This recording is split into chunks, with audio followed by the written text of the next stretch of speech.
बिस्मिल्लाहिर्रहमानिर्रहीम। तमाम तारीफ़ें अल्लाह रब्बिल आलमीन के लिए हैं। लाखों करोड़ों दुरूद व सलाम हमारे प्यारे नबी हज़रत मोहम्मद मुस्तफ़ा सल्लल्लाहु अलैहि वसल्लम पर और उनकी आल पर और सहाबा किराम पर और क़यामत तक आने वाले हर उस शख्स पर जो नरमी, सब्र और हक़ के साथ रास्ते पर चलता है। आमीन या रब्बुल आलमीन। अस्सलामु अलैकुम मोहतरम नाज़रीन इकराम, आप देख रहे हैं आसान दीन और आज हम एक नहायत एहसास और अहम मौजू लेके आए हैं जो कि आजकल इस्लाम में नरमी, बर्दाश्त और इख्तिलाफात का अदब बिल्कुल नहीं है और आजकल के दौर में बढ़ती हुई तल्खी बल्कि यानी कि तल्ख कलामी, लड़ाई झगड़े और नफरत एक अरूज पर है।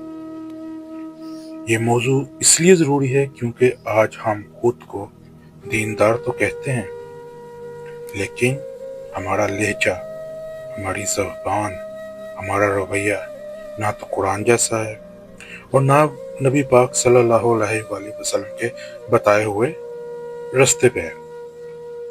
यानी कि जैसे उन्होंने हदायत की कि ज़िंदगी कैसे गुजारनी चाहिए, अदब के साथ, अखलाक के साथ, जो भी उन्होंने जितनी चीज़ें बताई, आज हम उनके बिल्कुल अगेंस्ट हैं। अल्लाह ताला फरमाते हैं कुरान मजीद में, वाज़िह हुक्म देते हैं सूरह बकरा में, और लोगों से अच्छी बात कहो। मगर हम क्या अच्छी बात कहते हैं? हम अच्छी बात करते हैं? हम अच्छे तरीके से पेश आते हैं? ये आयत किसी एक ग्रोह के लिए नहीं है, ये हुक्म हर इंसान के लिए है। एक और जगह पे अल्लाह ताला फरमाते हैं, भलाई और बुराई बराबर नहीं हो सकती। बुराई को भलाई पे तजवीज़ नहीं देनी चाहिए। और यानी कि कहने का मतलब ये है कि यानी कि अगर सामने वाला सख्त है तो मोमिन का काम है नरम हो जाना, नरम लहजा दिखाना, शफकत से पेश आना, नरमी से बात करना, अपनी जुबान में शीरी पैदा कर लेना। शीरी यानी कि मिठास। नबी करीम सल्लल्लाहु अलैहि वसल्लम पूरी जिंदगी उनका जो सा खात्मा है ना, वो अखलाक पे है। उनका अखलाक जिसके लिए वो वर्ड और अल्फाज बिल्कुल पूरे नहीं उतरते, यानी कि कम पड़ जाते। अगर वो सिलसिला शुरू करें हम बताने का तो मेरे ख्याल से अल्फाज खत्म हो जाएंगे। उनके अखलाक का नमूना जो है ना, वो नहीं हम पेश कर सकेंगे। सुभान अल्लाह, क्या ही बात थी उनकी। हज़रत आयशा रज़ियल्लाहु अन्हा फरमाती हैं, नबी करीम सल्लल्लाहु अलैहि वसल्लम ना तो बदजुबान थे, ना फाशगोश थे, और ना चीखते थे और ना चिल्लाते थे। ठीक है, सोचें, हम जरा सी बात पर चीख जाते हैं और कहते हैं मैं हक पे हूं। यार, ये किसने कह दिया कि आप हक पे हो या मैं हक पे हूं? ये तो अल्लाह जानता है ना। नबी करीम सल्लल्लाहु अलैहि वसल्लम सबसे ज्यादा हक पर थे, लेकिन सबसे ज्यादा नरम भी थे। नबी करीम सल्लल्लाहु अलैहि वसल्लम ने फरमाया, ताकतवर वो नहीं जो किसी को बचा दे, जो गुस्से के वक्त खुद को काबू रख ले, वो ही ताकतवर है। खुद को काबू करना गुस्से के वक्त। ये सही बुखारी में, सही मुस्लिम में और सही बुखारी में भी ये हदीस है कि अल्लाह पाक ने और नबी पाक सल्लल्लाहु अलैहि वसल्लम ने इतना वाज़ेह तरीके से बता दिया कि गुस्से पे काबू रखो, वक्त को खुद, गुस्से के वक्त खुद को काबू में रखो और नरमी से पेश हो। एक और हदीस में फरमाते हैं, जो अल्लाह और आखिरत पर ईमान रखता है वो अच्छी बात कहे या खामोश रहे। یہ حدیث آج کے سوشل میڈیا، یوٹیوب، فیس بک اور عام گفتگو سب کے لیے ہے۔ یہ حدیث دل ہلا دینے والی ہے۔ نبی کریم صلی اللہ علیہ وسلم نے فرمایا، میں اس شخص کے لیے جنت میں گھر کی ضمانت دیتا ہوں جو حق پر ہونے کے باوجود جھگڑا چھوڑ دے۔ ابو داؤد۔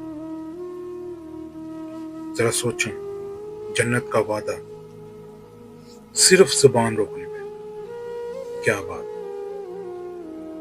دوسرا یہ کہ قرآن پاک فرماتا ہے، اللہ تعالیٰ یعنی کہ قرآن پاک میں فرماتے ہیں، قرآن پاک میں اللہ تعالیٰ جو کتاب ہے وہ تو اللہ تعالیٰ کی طرف سے اتری ہوئی ہے، اور اللہ تعالیٰ ہی قرآن پاک میں ہر چیز کا بیان کرتے ہیں۔ جن کو یہ اللہ کے سوا پکارتے ہیں ان کو برا نہ کہو۔ سورۃ الانعام۔ نبی کریم صلی اللہ علیہ وسلم ایک یہودی کے جنازے پر کھڑے ہو گئے، فرمایا، کسی صحابہ نے، اے رسول اللہ یہ تو یہودی ہے، تو آپ نے فرمایا، کیا وہ انسان نہیں ہے؟ کیا وہ انسان نہیں تھا؟ اسلام گالی کا نہیں، اخلاق کا ہے۔ نبی کریم صلی اللہ علیہ وسلم فرماتے ہیں، میں تمہیں وہ عمل نہ بتاؤں جس سے تم جنت کے قریب ہو جاؤ۔ اچھا اخلاق جو نرم ہے، جو معاف کر دیتا ہے، جو زبان کو قابو میں رکھتا ہے، جو جنت کے قریب ہے۔ نبی کریم صلی اللہ علیہ وسلم نے فرمایا، بندہ ایک ایسی بات کہتا ہے جس کی اسے پرواہ نہیں ہوتی اور وہ جہنم میں گر جاتا ہے۔ یہ زبان کا گناہ ہے۔ گالی، مذاق، طنز، یہ سب آگ کا رستہ ہے۔ انبیاء کرام کی دعائیں جو سی ہمیں ان سے بھی نصیحت ملتی ہے۔ حضرت آدم علیہ السلام کی دعا، اے اللہ ہم نے اپنی جانوں پہ ظلم کیا۔ واقعی اگر ہم سوچیں تو آج ہم واقعی اپنی جانوں پر ظلم کر رہے ہیں، کوئی اور نہیں کر رہا، ہم خود کر رہے ہیں۔ حضرت نوح علیہ السلام کی دعا، اے میرے رب مجھے اور میرے گھر والوں کو بخش دے۔ یہ بہت ضروری ہے۔ اے میرے رب مجھے اور میرے گھر والوں کو بخش دے، چھوٹی بات نہیں ہے، سوچنے کی بات ہے۔ حضرت ابراہیم علیہ السلام کی دعا، اے اللہ میرے دل کو نرم کر دے۔ سبحان اللہ۔ یہ بلکہ ہم سب مسلمانوں کو بھی یہ دعا کرنی چاہیے کہ اے اللہ ہمارے دل کو نرم کر دے، اور تو ہی نرم کر سکتے۔ حضرت موسیٰ علیہ السلام کی دعا ہے، میرے رب میرا سینہ کھول دے، اور اس کا اگر آپ تفصیل میں جائیں تو یہ واضح قرآن پاک میں ہے۔ جب انہوں نے دعا کی، اے رب میرا سینہ کھول دے، میری زبان کی گرہ کھول دے۔ یہ آپ نے شاید قرآن پاک میں پڑھا ہوگا، ترجمے کے ساتھ اگر آپ پڑھیں تو آپ کو پتہ لگ جائے۔ اور نبی کریم صلی اللہ علیہ وسلم کی دعا، اے اللہ میرا اخلاق کو خوبصورت بنا دے۔ سبحان اللہ۔ آج ہم کہاں کھڑے ہیں؟ ہم دین کی باتیں تو کرتے ہیں لیکن لہجہ دینی نہیں ہے۔ ہم حق کی بات تو کرتے ہیں لیکن طریقہ شیطانیت ہے۔ یاد رکھیں، حق اگر بدتمیزی سے پیش ہو تو وہ بھی لوگوں کو دور کر دیتا ہے۔ ناظرین، اگر ہم واقعی اللہ کو راضی کرنا چاہتے ہیں تو ہمیں اپنی زبان ٹھیک کرنی ہوگی، اپنا لہجہ بدلنا ہوگا، اور نبی کریم صلی اللہ علیہ وآلہ وسلم کے اخلاق پہ بتائی ہوئی چیزوں کو اپنانا ہوگا۔ اے اللہ ہمارے دلوں کو نرم کر دے، ہماری زبان کو پاک کر دے، ہمیں حق پر راہ کر دے، صبر کرنے والا بنا دے، اور ہمیں جنت الفردوس میں اعلیٰ مقام عطا فرما، اور جہنم کی آگ سے بچا۔ اے اللہ ہم نبی کریم صلی اللہ علیہ وآلہ وسلم کے اخلاق کا سچا پیروا بنا دے۔ آمین یا رب العالمین۔ ناظرین، آج کا ٹاپک جو تھا، میں امید کرتا ہوں آپ سب اس بات پہ اتفاق کریں گے اور اپنی زندگیوں کو، بلکہ ہم اپنی زندگیوں کو، سب سے پہلے میں خود اپنی زندگی کی بات کرتا ہوں، اچھا بنائیں گے اور کوشش کریں گے نبی کریم صلی اللہ علیہ وآلہ وسلم کے بتائے ہوئے راستے پہ चलने की तौफीक अता फरमाए अल्लाह ताला हमें, और हम कोशिश करेंगे कि वाकई चलें। आप सबका बहुत बहुत शुक्रिया, आपने चैनल को, मेरी आवाज़ को सुना, मेरी बातों को